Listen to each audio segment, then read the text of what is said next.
Friday को ये IPO खुल चुका है। आज इसका दूसरा दिन है। करीब 1600 करोड़ का ये इशू है, जिसमें 1000 करोड़ का फ्रेश इशू है और 600 करोड़ का ऑफर फॉर सेल लेकर आ रही है कंपनी। बड़ी कंपनी है, 5000 लगभग 5500 करोड़ की मार्केट कैप होगी लिस्टिंग के बाद। आइए बात करते हैं मैनेजमेंट के साथ। जैसा नया बता चुके हैं, प्रभात अग्रवाल साहब एमडी एंड सीईओ कंपनी के हमारे साथ हैं स्टूडियो में, और साथ ही प्रेम सेठी साहब जो कि होल टाइम डायरेक्टर और सीओओ चीफ ऑपरेटिंग ऑफिसर है कंपनी, वो भी हमारे साथ शो में जुड़ रहे हैं। बहुत बहुत शुक्रिया आप दोनों का स्टूडियो में आने के लिए, आईपीओ पर बात करने के लिए। सर पहले तो एक बार जरा बताएं, अग्रवाल साहब की कंपनी करती क्या है एग्जैक्टली, क्या है आपका बिजनेस मॉडल, किस एरिया में है आप? पहले तो बहुत बहुत धन्यवाद इस शो में बुलाने के लिए। हम लोग की company Entero health care one of the largest health care distributor है कंट्री की। हम लोग 1900 कंपनियों का प्रोडक्ट्स मार्केट में सप्लाई करते हैं।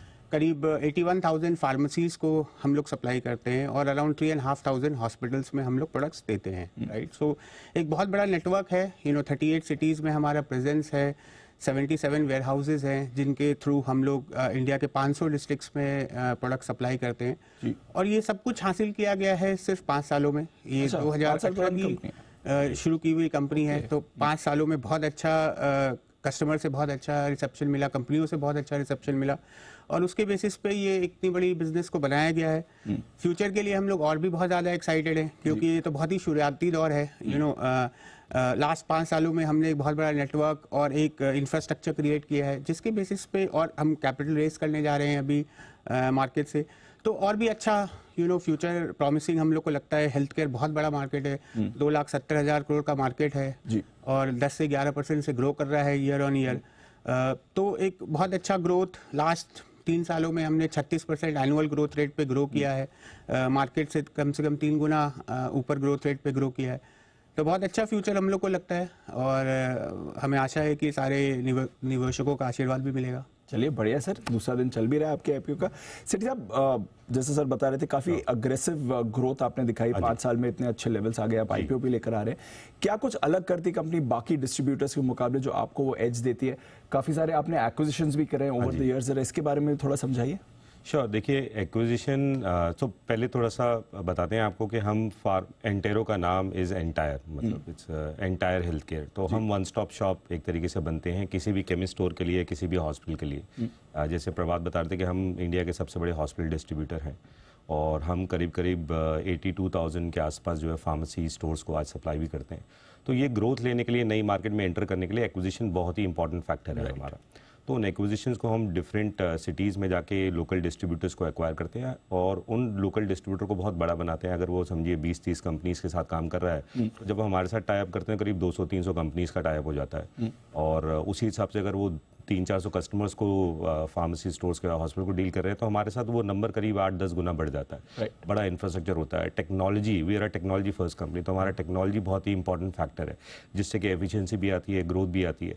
तो हमने अभी तक 34 के आसपास एक्विजिशन किए हैं। और ये नहीं कि सिर्फ एक्विजिशन करने के बाद दैट्स नॉट हमारा वो ग्रोथ के लिए वो तरीका नहीं है। उनको लेने के बाद हमने उनको बहुत ज़्यादा ग्रो कर दिया। तो ये सारा डिटेल हमारा आरएचपी के अंदर भी बहुत ईजिली अवेलेबल है। 5 गुना, 6 गुना, 8 गुना पिछले 3-4 सालों में बहुत सारा बिजनेस हमने जो एक्वायर किया था उनको ग्रो किया। और फ्यूचर के लिए भी बहुत इंपॉर्टेंट फैक्टर रहेगा हमारा एक्विजिशन। ऑलरेडी 17 टर्म शीट हमने साइन कर लिया है। नई मार्केट्स में एंटर करेंगे तो बहुत जल्दी, जैसे ही ये आईपीओ के बाद जो पैसा आएगा उस पैसे को हम बहुत जल्दी डिप्लॉय कर पाएंगे। और पिछले 5 साल कैसे इस्तेमाल कर रहे हैं सर पैसा, थोड़ा समझाइए। तो देखेंगे हम लोग टोटल फ्रेश इशू में 1000 करोड़ रेस कर रहे हैं। उसमें से करीब 142 करोड़ डेट पेमेंट के लिए जाएगा और करीब 500 करोड़ रुपया वर्किंग कैपिटल के लिए यूज होगा। और ऐसा जैसा प्रेम बता रहे थे कि फ्यूचर में हम लोग का बहुत अग्रेसिव ग्रोथ का प्लान है, तो नेचुरली जैसे हमारा बिजनेस बढ़ेगा, डिफरेंट सिटीज में हम लोग एंटर करेंगे, तो वर्किंग कैपिटल की रिक्वायरमेंट होगी। तो मेजर पोर्शन जो है वो वर्किंग कैपिटल, इसमें वर्किंग कैपिटल डेज भी थोड़े ज्यादा होते होंगे आपके? हम लोग का 60 to 65 डेज के बीच में वर्किंग कैपिटल है, मतलब 6 टाइम रोटेशन होता है वर्किंग कैपिटल का साल में। और थोड़ा पैसा एक्विजिशंस में यूज होगा और बाकी जनरल कॉर्पोरेट पर्पसेस के लिए। कुछ इमीडिएट फ्यूचर के लिए भी एक्विजिशंस ईयरमार्क्ड है सर, तैयारी है कंपनी? हाँ बिल्कुल, जैसा प्रेम बता रहे थे 17 टर्म शीट्स ऑलरेडी साइंड है। वो नेचुरली एक्विजिशन के थ्रू हम लोग अपनी पेनिट्रेशन बढ़ाते हैं कंट्री में, जैसे कोई नई सिटी में, नई जोग्राफिक एरिया में, नए सेगमेंट में, तो उससे हम लोग को बहुत फास्ट स्केल अप का अपॉर्चुनिटी मिल जाता है। चलिए बढ़िया सर। 2-3 चीज़ें जब से आई थिंक स्टार्ट हुई कंपनी घाटे में ही रही है। आई थिंक इस बार फर्स्ट हाफ में आपका मुनाफा आया है, तो अब आगे जाके क्या नॉर्मलाइज रेंज होनी चाहिए, क्या एक्सपेक्ट करना चाहिए बॉटम लाइन परफॉर्मेंस फ्रंट पर सर? जी बिल्कुल, आप अगर देखेंगे तो सेकेंड ईयर से ही कंपनी ऑपरेटिंग प्रॉफिट में रही है, राइट। और कंटिन्यूसली वो ऑपरेटिंग प्रॉफिट बढ़ा ही है। लास्ट अगर हम लोग एडजस्टेड एबिटा लास्ट ईयर की बात करें FY23 की, तो 85 करोड़ का रहा है। ये साल फर्स्ट ईयर 6 महीने में 61 करोड़ का रहा है। इस साल 6 महीने में हम लोग प्रॉफिटेबल एट पैट लेवल भी हो गए हैं जी, राइट। तो ऑपरेटिंग लेवल पे हम लोग शुरू से ही प्रॉफिटेबल रहे हैं, और ये एक बहुत ही कम स्टार्टअप ऐसा होगा जो मतलब 5th ईयर में ही पैट लेवल पे प्रॉफिट देना शुरू किया है। और ये प्रॉफिटेबिलिटी बढ़ेगी ही, सस्टेन ही नहीं सिर्फ बढ़ेगी भी। एक काफी पोर्शन हमारा प्रॉफिटेबिलिटी में इंटरेस्ट कॉस्ट में जाता है, तो थोड़ा डेट कम होगा तो उससे भी प्रॉफिट बढ़ेगी। और ग्रोथ जैसे जैसे आता जाएगा, बिजनेस स्केल होगा, डेफिनेटली अपने मार्जिन्स में पॉजिटिव मोमेंटम आएगा। मार्जिन्स मेरे इनफैक्ट सवाल भी पूछना था, क्योंकि आपके मार्जिन्स भी अब पिछले कुछ सालों से इंप्रूव हो रहे हैं, अच्छा ट्रेंड दिखा रहे हैं। आई थिंक 2.9% है फर्स्ट हाफ का। अब आगे जाकर नॉर्मलाइज रेंज क्या एक्सपेक्ट करनी चाहिए सर मार्जिन्स में? इस मार्जिन्स में इंप्रूवमेंट ही है। देखिए आप देखिएगा तो जो शुरू के 5 साल है, ये कंपनी बहुत पुरानी तो है नहीं, बहुत यंग कंपनी है। तो 5 सालों में हमने पूरा इंफ्रास्ट्रक्चर लगाया, टीम बनाई, टेक्नोलॉजी डेवलप की, कस्टमर बेस बनाया, सप्लायर बेस बनाया। तो उसकी वजह से प्रॉफिटेबिलिटी, कोई भी स्टार्टअप कंपनी का यही सिचुएशन होता है शुरू में। जैसे वो एक सही स्केल पे पहुंच जाती है तो उसकी मार्जिन्स बढ़ने लगते हैं, और आपने देखा भी है फर्स्ट 6 मंथ्स में हमारे मार्जिन में इंप्रूवमेंट भी हुआ है काफी। तो यूजुअली इस बिजनेस में मार्जिन रेंज क्या रहती है सर? देखिए इस जनरली डिस्ट्रीब्यूटर्स को 8 to 15% का ग्रॉस मार्जिन मिलता है कंपनी से। तो अभी हम लोग, आप समझिए कि 9% का भी हमारा ग्रॉस मार्जिन है फर्स्ट 6 मंथ्स में। तो काफी स्कोप है आगे और बढ़ाने का स्कोप इसमें बनता है। ठीक है सर, मैं देख रहा था कि कुछ सब्सिडीज में आपकी शेयर होल्डिंग ऑलमोस्ट 100% प्लेस्ड है। जरा इसके बारे में समझाइए क्या है ये, और आगे इसके क्या मतलब? ये तो बहुत नॉर्मल चीज है, जैसे कि हमारा बिजनेस है उसमें वर्किंग कैपिटल लोन्स हम बैंक से लेते हैं, राइट। तो अभी बैंक को देने के लिए हमारे पास कोई हार्ड कोलैटरल तो होता नहीं है, तो वो जो सब्सिडियरी में लोन लेते हैं उसके शेयर्स प्लेज हो रहे हैं, राइट। जो पेरेंट लेवल है, एंटेरो लेवल का तो कोई शेयर्स प्लेज नहीं है, ये तो एक सब्सिडियरी लेवल का शेयर्स प्लेज, और बहुत ही नॉर्मल बैंकिंग ये रिक्वायरमेंट होती है।